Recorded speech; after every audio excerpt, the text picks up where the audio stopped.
Naaman, commander of the army of the king of Syria, was a great man with his master and in high favor, because by him the Lord had given victory to Syria. He was a mighty man of valor, but he was a leper.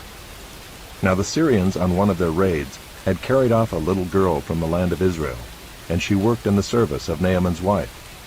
She said to her mistress, "Would that my lord were with the prophet who is in Samaria. He would cure him of his leprosy." So Naaman went in and told his lord, "Thus and so spoke the girl from the land of Israel." And the king of Syria said, "Go now, and I will send a letter to the king of Israel."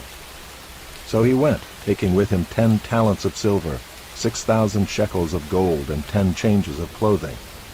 And he brought the letter to the king of Israel, which read, "When this letter reaches you, know that I have sent to you Naaman my servant, that you may cure him of his leprosy."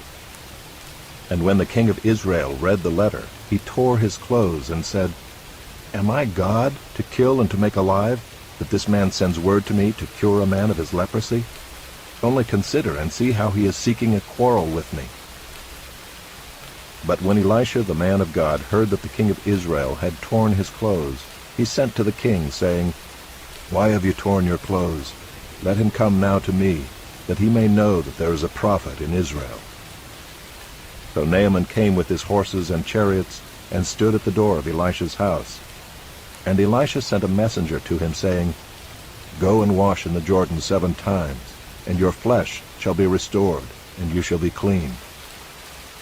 But Naaman was angry, and went away, saying, "Behold, I thought that he would surely come out to me, and stand and call upon the name of the Lord his God, and wave his hand over the place, and cure the leper.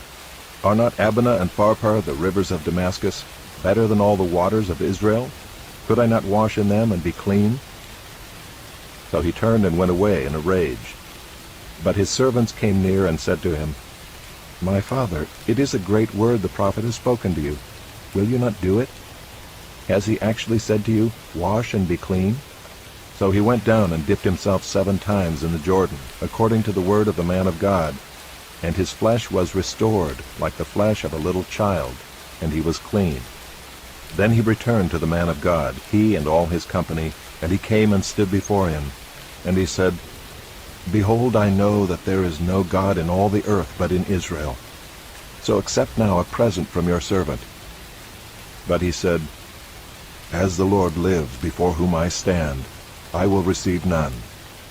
And he urged him to take it, but he refused. Then Naaman said, "If not, please let there be given to your servant 2 mule loads of earth. For from now on your servant will not offer burnt offering or sacrifice to any god but the Lord. In this matter may the Lord pardon your servant, when my master goes into the house of Rimmon to worship there, leaning on my arm, and I bow myself in the house of Rimmon. When I bow myself in the house of Rimmon, the Lord pardon your servant in this matter." He said to him, "Go in peace." But when Naaman had gone from him a short distance, Gehazi, the servant of Elisha the man of God, said, "See, my master has spared this Naaman the Syrian, in not accepting from his hand what he brought. As the Lord lives, I will run after him and get something from him." So Gehazi followed Naaman. And when Naaman saw someone running after him, he got down from the chariot to meet him and said, "Is all well?" And he said, "All is well. My master has sent me to say, 'There have just come now to me from the hill country of Ephraim 2 young men of the sons of the prophets. Please give them a talent of silver and 2 changes of clothing.'" And Naaman said, "Be pleased to accept 2 talents. And he urged him, and tied up 2 talents of silver in 2 bags with 2 changes of clothing, and laid them on 2 of his servants. And they carried them before Gehazi. And when he came to the hill, he took them from their hand, and put them in the house, and he sent the men away, and they departed. He went in and stood before his master, and Elisha said to him, "Where have you been, Gehazi?" And he said, "Your servant went nowhere." But he said to him, "Did not my heart go when the man turned from his chariot to meet you? Was it a time to accept money and garments, olive orchards and vineyards, sheep and oxen, male servants and female servants? Therefore the leprosy of Naaman shall cling to you and to your descendants forever." So he went out from his presence a leper, like snow. Now the sons of the prophet said to Elisha, "See, the place where we dwell under your charge is too small for us. Let us go to the Jordan, and each of us get there a log, and let us make a place for us to dwell there." And he answered, "Go." Then one of them said, "Be pleased to go with your servants." And he answered, "I will go." So he went with them, and when they came to the Jordan, they cut down trees. But as one was felling a log, his axe head fell into the water, and he cried out, "Alas, my master, it was borrowed." Then the man of God said, "Where did it fall?" When he showed him the place, he cut off a stick and threw it in there and made the iron float. And he said, "Take it up." So he reached out his hand and took it. Once when the king of Syria was warring against Israel, he took counsel with his servants, saying, "At such and such a place shall be my camp." But the man of God sent word to the king of Israel, "Beware that you do not pass this place, for the Syrians are going down there." And the king of Israel sent to the place about which the man of God told him. Thus he used to warn him, so that he saved himself there more than once or twice. And the mind of the king of Syria was greatly troubled because of this thing. And he called his servants and said to them, "Will you not show me who of us is for the king of Israel?"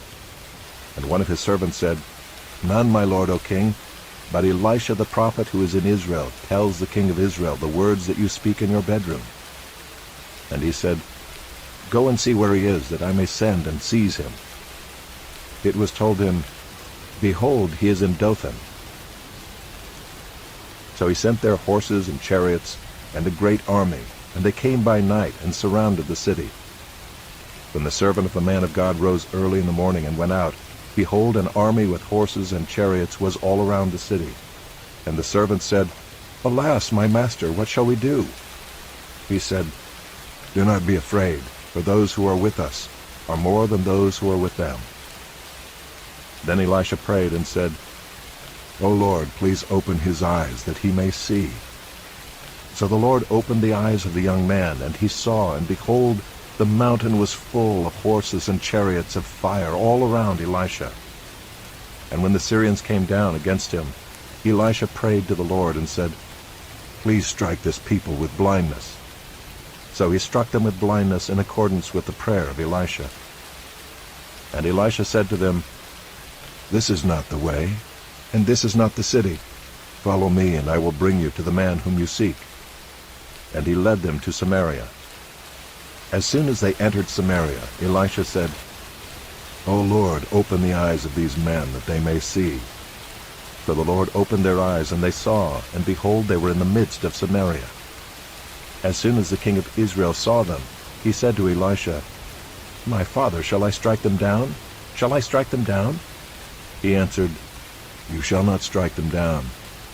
Would you strike down those whom you have taken captive with your sword and with your bow? Set bread and water before them, that they may eat and drink and go to their master." So he prepared for them a great feast, and when they had eaten and drunk, he sent them away, and they went to their master. And the Syrians did not come again on raids into the land of Israel. Afterward Ben-Hadad, king of Syria, mustered his entire army and went up and besieged Samaria. And there was a great famine in Samaria as they besieged it, until a donkey's head was sold for 80 shekels of silver, and the fourth part of a cab of dove's dung for 5 shekels of silver. Now as the king of Israel was passing by on the wall, a woman cried out to him, saying, "Help, my lord, O king!" And he said, "If the Lord will not help you, how shall I help you? From the threshing floor or from the winepress?" And the king asked her, "What is your trouble?" She answered, "This woman said to me, 'Give your son that we may eat him today, and we will eat my son tomorrow.' So we boiled my son and ate him, and on the next day I said to her, 'Give your son that we may eat him.' But she has hidden her son." When the king heard the words of the woman, he tore his clothes. Now he was passing by on the wall, and the people looked, and behold, he had sackcloth beneath on his body. And he said, "May God do so to me, and more also, if the head of Elisha the son of Shaphat remains on his shoulders today." Elisha was sitting in his house, and the elders were sitting with him. Now the king had dispatched a man from his presence, but before the messenger arrived, Elisha said to the elders, "Do you see how this murderer has sent to take off my head? Look, when the messenger comes, shut the door and hold the door fast against him. Is not the sound of his master's feet behind him?" And while he was still speaking with them, the messenger came down to him and said, "This trouble is from the Lord. Why should I wait for the Lord any longer?" But Elisha said, "Hear the word of the Lord. Thus says the Lord, Tomorrow about this time a seah of fine flour shall be sold for a shekel, and 2 seahs of barley for a shekel at the gate of Samaria." Then the captain on whose hand the king leaned said to the man of God, "If the Lord himself should make windows in heaven, could this thing be?" But he said, "You shall see it with your own eyes, but you shall not eat of it." Now there were 4 men who were lepers at the entrance to the gate, and they said to one another, "Why are we sitting here until we die? If we say, 'Let us enter the city,' the famine is in the city, and we shall die there. And if we sit here, we die also. So now come, let us go over to the camp of the Syrians. If they spare our lives, we shall live, and if they kill us, we shall but die." So they arose at twilight to go to the camp of the Syrians. But when they came to the edge of the camp of the Syrians, behold, there was no one there. For the Lord had made the army of the Syrians hear the sound of chariots and of horses, the sound of a great army, so that they said to one another, "Behold, the king of Israel has hired against us the kings of the Hittites and the kings of Egypt to come against us." So they fled away in the twilight and abandoned their tents, their horses, and their donkeys, leaving the camp as it was, and fled for their lives. And when these lepers came to the edge of the camp, they went into a tent, and ate and drank, and they carried off silver and gold and clothing, and went and hid them. Then they came back and entered another tent, and carried off things from it, and went and hid them. Then they said to one another, "We are not doing right. This day is a day of good news. If we are silent and wait until the morning light, punishment will overtake us. Now therefore come, let us go and tell the king's household." So they came and called to the gatekeepers of the city, and told them, "We came to the camp of the Syrians, and behold, there was no one to be seen or heard there, nothing but the horses tied and the donkeys tied and the tents as they were."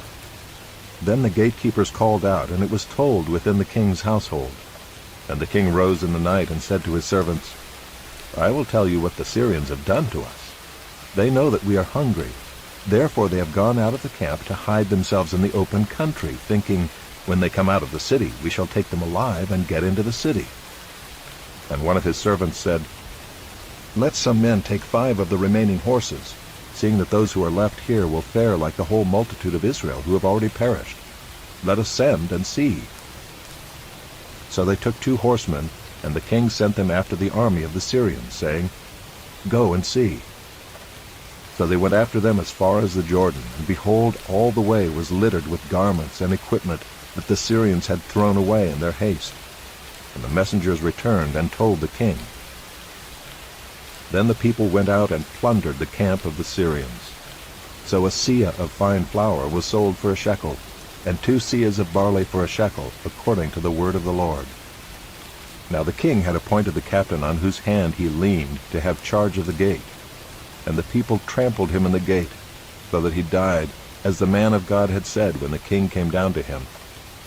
For when the man of God had said to the king, 2 seahs of barley shall be sold for a shekel, and a seah of fine flour for a shekel, about this time tomorrow in the gate of Samaria, the captain had answered the man of God, "If the Lord himself should make windows in heaven, could such a thing be?"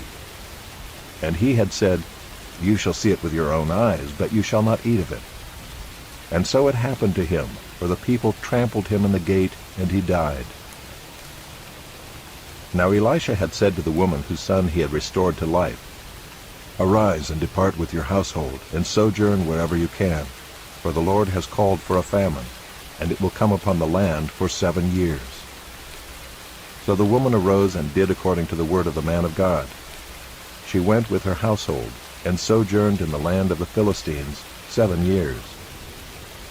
At the end of the 7 years, when the woman returned from the land of the Philistines, she went to appeal to the king for her house and her land. Now the king was talking with Gehazi the servant of the man of God, saying, "Tell me all the great things that Elisha has done."